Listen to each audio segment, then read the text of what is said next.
Welcome into Win the Line for Week 16. Max, we only have a few games left, which is kind of sad, but this is also the best time of the year. We get to watch playoff football very soon. But before we get into that, we got to talk about basically some games that could be playoff games in the final few weeks of the season. So, Max, how we doing here? How you doing? You ready to go? You excited for this? Oh, man.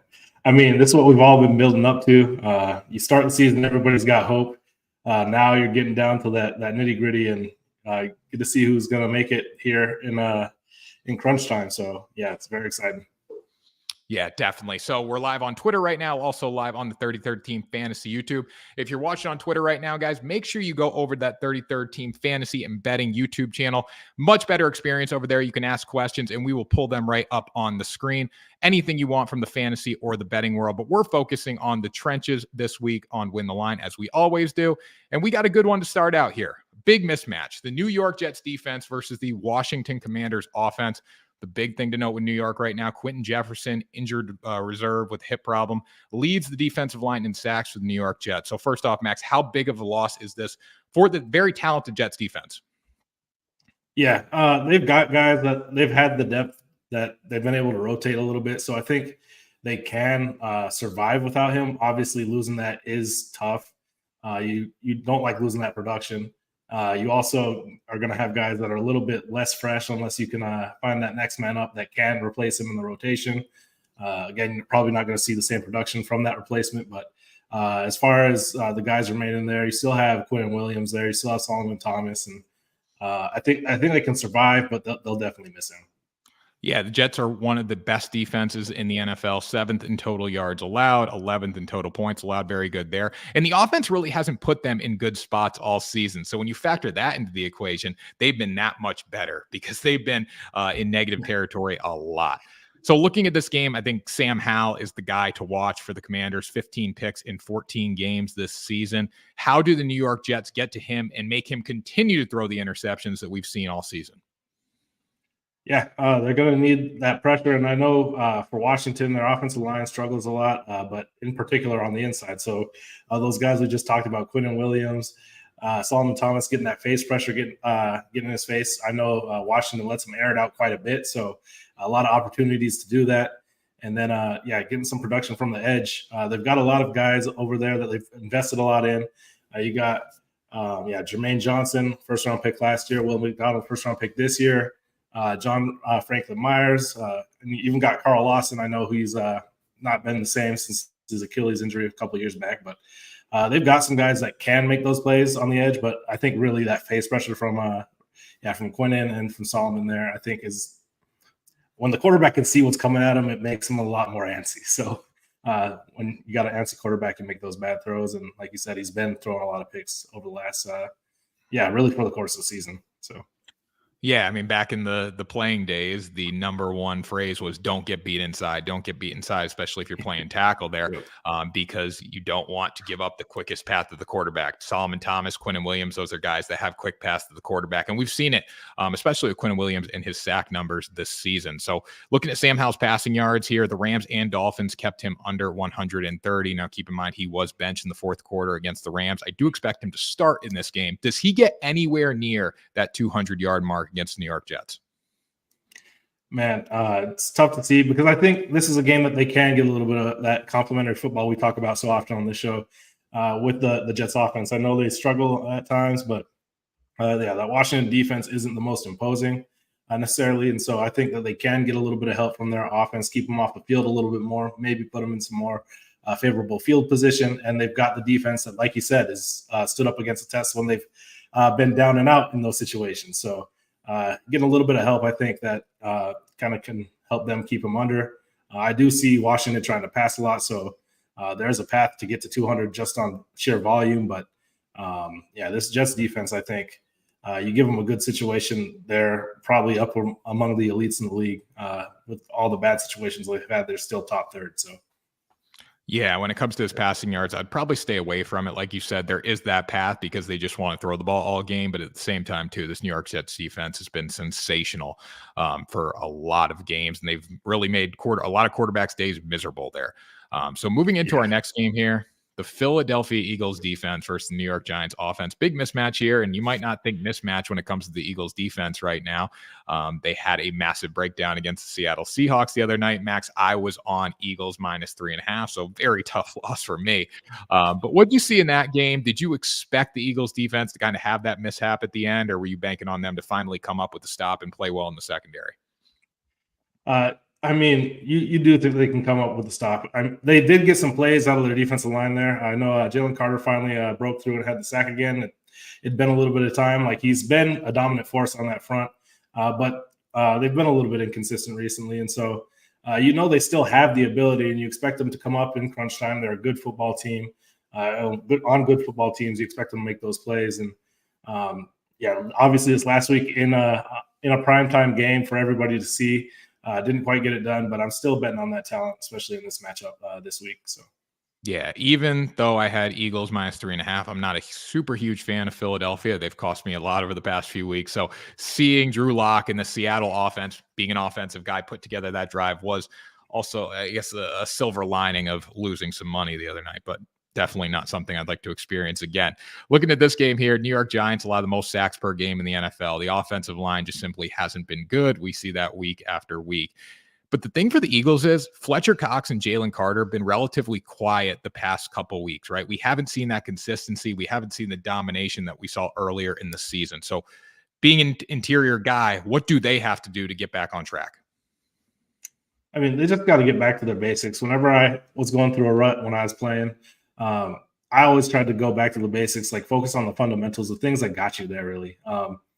You sometimes during the course of a season, it gets a little bit long. You start trying to try some different things, add some different things to your repertoire that maybe aren't the things that you're used to. And so just focusing back in on the fundamentals, knowing who you are as a player, and just trying to really focus in on those things. I think just kind of keep it simple, stupid, to keep the phrase, the explanation simple, I guess. Keep it simple there and play your game. Yeah, definitely. Totally agree with that. If you guys have any takes or comments on the Jets, the Giants, you're watching on YouTube, drop them in there. If you're still on Twitter, you can tweet at me at TannerKern_. I'm seeing a lot of people watching on Twitter right now. So drop a comment, drop a question. If you have anything, we'll check those out at the end of the show. Now, looking at Tommy DeVito kind of taking over the NFL right now with the hands and the gabagool and the Sopranos kind of vibe there. I think a big thing for him is when he gets pressure, definitely not going to perform that well. And I think the biggest thing for this Eagles defensive line right now is pressure to help out the secondary. So just going back to your playing days again, Max, like seeing the secondary struggle as they have. As a defensive lineman, are you getting angry, or are you just like, let's figure out the issue? It depends on the way that they're struggling, because if we're getting beat deep, I feel like a lot of times you can tie that back to the defensive line as well, because we're giving the quarterback too much time if they're getting beat deep, if they're getting beat on those double moves. I feel like when that's happening, I kind of take that to heart, because that's something that I can affect. Whereas if they are getting beat on those quick hitters and those kind of things where ball snap, balls out, that's a little bit more difficult. And that can really hurt your morale as a defensive lineman, really. I know when I was rushing, sometimes it felt like I was beating my guy in front of me, and it didn't matter how fast I beat him, and you can't get home. That's when you have those games where it feels like that's happening every time, it's demoralizing a little bit, because it just feels like there's nothing you can do. So I'd say, like, when you have those quick hitters that are hitting, that's when you get a little bit more frustrated with the defensive backs. You try to keep it in-house, make sure that everybody's working the right direction. But those are ones where you're a little bit more frustrated with them. Those long ones, those are the ones that as a defensive lineman you've got to affect. And I know, like, you as an offensive lineman, when you're taking those shots, you got to protect a little bit longer there for that extra half beat. So. Well, even as an offensive player too, seeing, like, knowing going into a game that, hey, we got to score a lot of points to win, that's not a good feeling ever for an offense. I look at like LSU this year, and I think that's the most clear case of it, because it's college football and teams are scoring 60 points in a game. But it's the same thing here. When you look at Philadelphia, like, Jalen Hurts kind of looks like he's pressing a little bit. This offensive line looks like they're pressing. They know they have to go in and score a ton of points because of this Philadelphia Eagles defense. So, Max, final question about this game here. We look at the Eagles. We thought they were going to respond against Seattle. in a big way on defense up front and in the secondary. They weren't able to do that. Why is this the game that they bounce back? I think they're close. Like, they lost obviously, but they only let up 20 in this game, which again is a little bit more than you want to. But that last drive, if they can just figure a way to finish the game, you're sitting here and they let up 13 points, and we're talking about a whole different story. They had obviously a deep shot to DK, a deep shot to Jackson Smith and Jigba there at the end. If you just can kind of eliminate two big plays, it's a whole different narrative that we have this week. So I think that they're probably focused on that. Obviously, there's a little bit of a change in-house with the defense coordinator position. So hopefully they're getting a little bit more settled there. And I think that, they're really close. They just got to kind of press through that door. Really just they're close, but they got to stop being close. They got to do it. And I think they're right there. Definitely. I totally agree with that. Hopefully this is the week. I will not be betting on the Eagles in any capacity, though, because I don't want to get my heart broken for the fourth weekend in a row now. Moving into our budget plays for DFS and also fantasy football playoffs. If you guys have offensive players on either of the teams that we talk about, you might want to stay away from them because we look at these two teams, these two defenses look like they can do something this week. But we'll start with our first game here. The Chicago Bears defense against the Arizona Cardinals offense. Chicago's priced at $2,800. Another epic collapse for the Bears on Sunday. Joe Flacco threw for 374 yards. They did force 3 turnovers, and that kept them in the game early, but they were also outscored 13-0 in the fourth quarter. Max, you like this Bears defense against the Arizona Cardinals. Tell me why. Yeah. So this last week that you're talking about, going against the Browns, that's a really solid offensive front.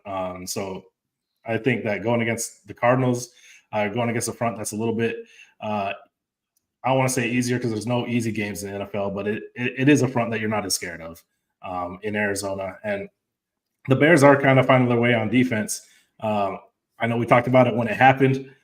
I'm still not sure why they bought Montez Sweat based on the timeline that they're maybe looking to compete. But since he's gotten to Chicago, he's been producing. He's got 6 sacks in the last 4 games with at least 1 sack each one of those games. So he's on fire. He's bringing that pass rush that they need. Obviously, I think with that, I just think that, this defense is clicking a little bit. This offense for Arizona is not quite as good. I do think they're an offense that plays hard, but I just don't think they have the same kind of talent that maybe Cleveland has up front. And I think this is a game that they can take advantage of that. Yeah, the Bears are much better than people think. You got TJ Edwards and Trey Edmonds in at linebacker, 2 guys that get after it. In the interior, Justin Jones has been a monster as of late at defensive tackle. You need a little more from Andrew Billings, really hasn't been the same production level as Jones, but Arizona also is 22nd in most sacks allowed per game. So they're giving up sacks. Kyler has 4 picks in his past 5 games, but the thing about him is you need rush lane integrity. Max, we've talked about it on the show. As a defensive tackle coming into a game, going against a guy like Kyler Murray, how are you preparing for that mentally coming into it? Man, it's just, that if you take, I know we talked about quickest path to the quarterback being inside. So if you take that inside move, though, he's the kind of guy that has the wheels that if you don't beat him to the corner, he's going to be around the corner and he's going to be gone. And the hard part with it, too, is he's so short that if you take that inside move, you might not even see him trying to get to the corner. So if you're taking the inside move, you got to find them again once you get onto that other edge of the offensive lineman. So it's not only that pass lane integrity, but it's also just the awareness to find the quarterback again. Because when you're making that move, you're not going to see him for a second. And he's got, like I said, he's got the wheels like he can be gone in a blink. Yeah, I remember when, just looking at defenses when we were coming in facing a rushing quarterback and watching what the defensive linemen would have to do. They'd be running all over the field in practice. They'd be doing pursuit drill and, making sure they had their angles coming down because you're going to run a lot when you're facing a guy like Kyler Murray. Probably not something big men like. Oh, yeah. And like with those drills, like sometimes you get like a wide receiver to come over and pretend that they're the quarterback kind of a thing and have him run everywhere around. And one of those scout team wide receivers kind of help you out with that emulation. But obviously on game day, it's a little bit different when you've got a guy who can actually throw the ball. So. Yeah, definitely. When we're playing a running quarterback, literally break after stretch, the offense would go down, do walkthrough, and then the defense would go do pursuit drill. So was glad that I was an offensive lineman in that situation. Our final mismatch here, really good price. Tampa Bay Buccaneers defense versus Jacksonville Jaguars offense. Trevor Lawrence is questionable in this game with a concussion. My guess would be that he plays, just because I feel like this is a huge game for them. If he can go, if he's cleared, he's going to go most likely. But at the same time, too, this Buccaneers defense is very good at full strength, and they're getting healthy right now. Vita Vea, Khalija Kancey on the defensive line, Devin White, Levante David, Shaq Barrett at linebacker. Just a really good group. And Max, we were talking about this before. This Buccaneers defense has been impressive. So why do you like them against the Jaguars, who do have a high-powered team, even without Trevor Lawrence? Yeah. So yeah, all those guys you just named on that defense.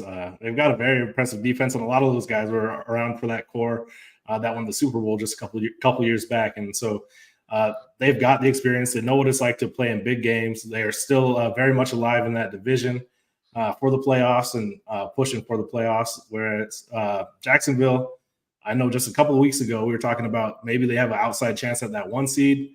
Right now they're kind of in a rut. They've lost a few in a row, and I just think that we got two teams kind of going in opposite directions. Like a couple of weeks ago, we were talking about Tampa Bay. Kind of seemed like they were on the outside looking in, and yeah, they've got momentum on their side. They've got the experience. They've got the talent. It's just a tough-nosed defense. When you've got a guy down the center like Vita Vea, you've got Levante David behind him. You've got Shaq Barrett has had some crazy years in the past, and he's definitely still capable of producing that very high level of production. And so when you have those guys coming into this game, and a game that's very important for them as far as making it into the playoffs, I think they come in focused, they come in ready, and they're a group that when they're focused and ready, they've shown that they can put together some really solid defensive games. Yeah, definitely. One stat that you need to know if you're getting behind this Tampa Bay Buccaneers defense, they are 4th in opponent touchdown scoring percentage in the red zone. So 4th in least touchdowns allowed in the red zone. Tough unit. Jaguars maybe without Trevor Lawrence, maybe with them, but I still really like the Bucs in this spot, especially with the motivation, knowing that they have to win to continue their lead in the NFC South. Max, again, final question, going back to your playing days here with the when you were playing in the CFL. When you knew that your offense was improving and your offense was going to go up and put points, like what was going through your head as a defensive lineman instead on the other side where, thinking, hey, this offense isn't helping us. We're on the field a lot. Like we know we're not, it's the same thing as we were talking about before with the Eagles. Like the offense knows that they need to score a lot of points. Tampa Bay now on defense knows the offense is scoring a little bit more. We can maybe take a little load off and just play looser. Oh yeah, it's exactly that. When you know the offense is going to score, maybe you can take a few more chances. You can play loose. You can play free. Whereas when you know that the offense is not maybe going to click, it's one of those things where it almost feels like there's two teams in the same locker room because you got the defensive guys that are just like, all right, we're going to put it on us, and you're up to the task, but at the same time, there's a little bit more strain. There's a little bit more tension, I would say. It can be harnessed in a good way and to intensity on the field, but at the same time, you don't feel like you have that cohesive unit that you need to really put it over the top when it comes to the end of the year. Yeah, 100%. So Buccaneers or Bears, you got to pick one. Who you taking? I'm going to take the Buccaneers and the savings this week. It's pretty close to me because, like we did say, Jacksonville's a better offense than Arizona's been. But I also think that Tampa Bay is a better defense than Chicago's been. And I think this is, like I said, this is a game they need. I think they come focused. It's an experienced team. They're a veteran team. Sometimes with younger teams, a game that they need, maybe you think they might slip up, but they've been there before. They've done it. And I think that they're going to come with the best foot forward. And so I'll take the $200 savings there, try to find somewhere else to spend it, and I'll take the Bucs. Yeah, definitely. We're in lockstep this week. Big win against the Packers last week. I think the defense brings that same intensity and finds a way to get it done once again. So another week down, Max. Week 16 in the books. Well, week 16 of the games isn't, but week 16 of the show is. We'll be back next week, guys, for a week 17, week 18, and then as we keep moving through the playoffs. But we appreciate you guys joining us. Make sure you check out all the content on the 33rd team. Tons of fantasy and betting advice on there as we move into our championships for fantasy football. If you're still in it, congratulations. Get your players in, get your lineups in, and we will see you next time for another episode of Win the Line.